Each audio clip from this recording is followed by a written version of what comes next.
दोस्तों नमस्कार। एक बार फिर से स्वागत है आपका हमारे यूट्यूब चैनल शिखर स्टडी पॉइंट पर। दोस्तों ऑनलाइन परीक्षा के लिए किस तरह से आपको वहां देना है, इसके लिए आयोग की तरफ से एक नोटिफिकेशन आया हुआ है। तो इसमें मैं आपको पूरा बताऊंगा कि आपको किस तरह से करना है। तो एक छोटा सा मॉक टेस्ट है, तो ये आयोग ने दिया हुआ है। तो आपको यहाँ पर क्लिक करना होगा सिंपली और ये लॉन्च पर जाना होगा।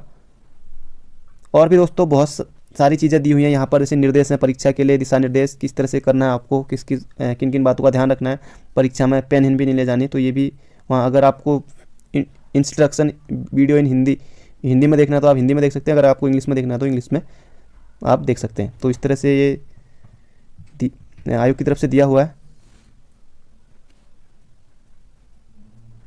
तो आप इसको दोस्तों पूरा देख लीजिएगा किस तरह से है ये। आप आयोग की साइट पर जा सकते हैं। तो ये चल गया है और यहाँ पर है परीक्षा के लिए दिशा निर्देश, हिंदी में यहाँ क्लिक करें। अगर हिंदी से हैं तो इंग्लिश के लिए यहाँ पर, तो हिंदी के लिए दिशा निर्देश बहुत सारे दिए गए हैं, तो आप वहाँ से देख सकते हैं। तो एक यहाँ पर दोस्तों खुल गया है मेरे सामने, ये आपके लिए दिशा निर्देश है। उत्तराखंड अधीनस्थ सेवा चयन आयोग द्वारा प्रस्तावित ऑनलाइन परीक्षाएँ या कंप्यूटर बेस्ड टेस्ट CBT कराए जाने के संबंध में। दोस्तों क्योंकि अब पहली बार उत्तराखंड राज्य में भी ऑनलाइन परीक्षाएं, जिनमें कि बहुत कम अभ्यर्थियों ने फॉर्म भरा है, तो वो परीक्षाएं पहली बार ऑनलाइन होने जा रही हैं। धीरे धीरे करके आने वाले समय में और भी परीक्षाएं ऑनलाइन होंगी। जैसे दोस्तों और राज्यों में होता है कि जैसे कोई भी माना पुलिस कांस्टेबल की भी भर्ती आती है, तो की 10-10, 15-15 दिन, दो 3 शिफ्टों में एग्ज़ाम चलते रहते हैं। तो उत्तराखंड में भी शायद आने वाले टाइम पे ऐसा हो कि एग्ज़ाम हो पहले, जैसे पुलिस में, कांस्टेबल में, या फिर जो भी कनिष्ठ सहायक का एग्ज़ाम है, जो तो बहुत सारे लोग फॉर्म भरते हैं, लगभग लाख से ज़्यादा संख्या रहती है। तो उत्तर प्रदेश जैसे और भी बड़ा राज्य है, आपको पता है कि जनसंख्या कितनी है, तो वहाँ लंबे दिनों तक, अलग अलग शिफ्टों में बहुत दिनों तक एग्ज़ाम होते रहते हैं। तो ये आपसे कहा गया है कि आपको किन किन बातों का ध्यान रखना है, तो आप ये पढ़ लीजिएगा दोस्तों। तो मैं आ गया हूँ फिर से साइट पर और यहाँ पर क्लिक मैंने कर दिया है और यहाँ से आपको अपनी लैंग्वेज सेलेक्ट कर लेने हैं। तो मैंने हिंदी यहाँ पर कर लिया है।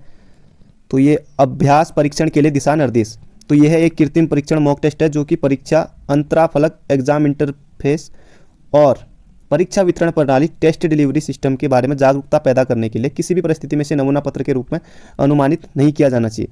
पाठ्य सामग्री समय केवल दृष्टांत के लिए वास्तविक पाठ सामग्री 100 प्रश्नों की होगी। अवधि 2 घंटे की होगी। इसमें हालांकि बहुत कम है, 30 क्वेश्चन है और 30 मिनट का समय।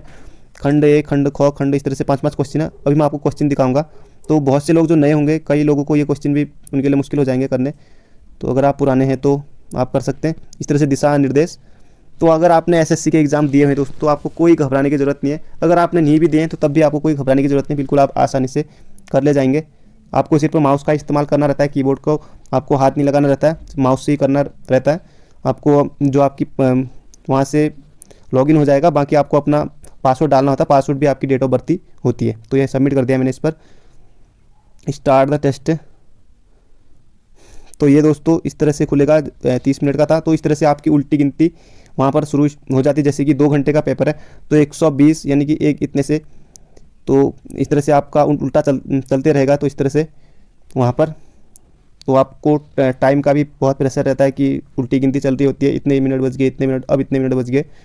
तो ये आपको ध्यान रखना रहता। तो पहला क्वेश्चन है कि सुसवा किसकी सहायक नदी है। जैसे इसका उत्तर आपको सभी को पता है कि सुसवा सोंग नदी की सहायक नदी है। तो आपको इस तरह से नेक्स्ट कर सकते हैं। तो ये ठीक हो गया यहाँ पर। अगर आप, अगला क्वेश्चन है कि गन्ने का सर्वाधिक उत्पादन किस जिले में होता है। तो आपको इसका उत्तर पता है, तो उधम सिंह नगर। तो आप सही कर सकते हैं। अगर आप इस तरह से यहाँ पर बुक मार्क दिस क्वेश्चन, अगर आपको नहीं पता है, आप थोड़ी देर के लिए इसको छोड़ना चाहते हैं बाद में, दोस्तों ये बुक मार्क दिस क्वेश्चन, अगर आपको इस तरह से, अगर आप बाद में आप भूल भी जाते तो ऑटोमेटिक ये सही माना जाएगा अगर आपने इसमें टिक कर दिया है। तो इस तरह से, जैसे ये हो गया। बढ़ते हैं अगले क्वेश्चन की तरफ। जैसे अगला क्वेश्चन है कि पहाड़ चोर उपन्यास के लेखक कौन है। तो पहाड़ चोर उपन्यास के लेखक हैं, तो ये है दोस्तों सुभाष पंत है। जैसे मैंने इसमें अभी टिक नहीं किया तो मैं सिंपली आगे बढ़ जाता हूँ। तो ये इस तरह से खाली छूट गया। अगला क्वेश्चन है भारत का प्रथम वन महाविद्यालय 1878 में स्थापित हुआ था, तो FRI देहरादून है। तो इस तरह से सही करेंगे तो सही हो जाएगा, बाकी आपको पता ही है। अगला क्वेश्चन है उत्तराखंड का सर्वाधिक क्षेत्रफल वाला जिला।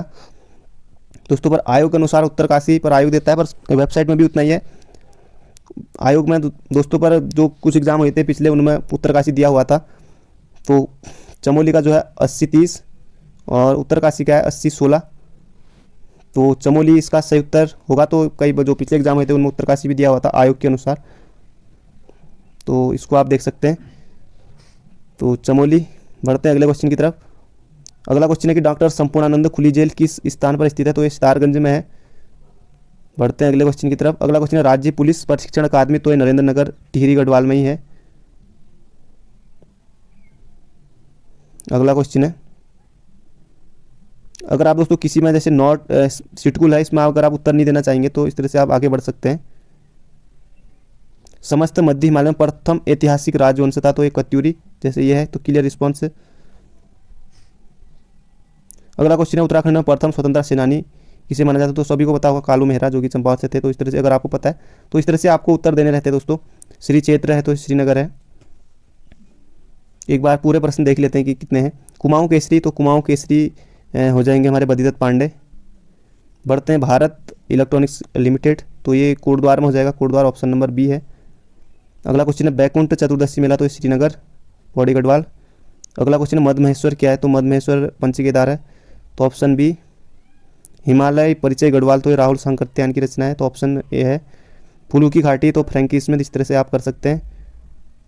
कौन सा एक रेल मार्ग से नहीं जुड़ा, ऋषिकेश जुड़ाई है, देहरादून भी जुड़ा है, काशीपुर भी, तो नैनीताल में नहीं है रेल। अगला कुमाऊं का चाणक्य, तो कुमाऊं का चाणक्य कहा जाता है हर्षदेव जोशी को। कटारमल शिव मंदिर तो अल्मोड़ा में है, सो सूर्य है, बूढ़धारे सूर्य मंदिर। तो ये हमारे सारे क्वेश्चन हो गए हैं। कितने अटैम्प्ट किए, तो इस तरह से ये बताएगा दोस्तों। गो टू टेस्ट या फिनिश, तो ये कर दिया गया है।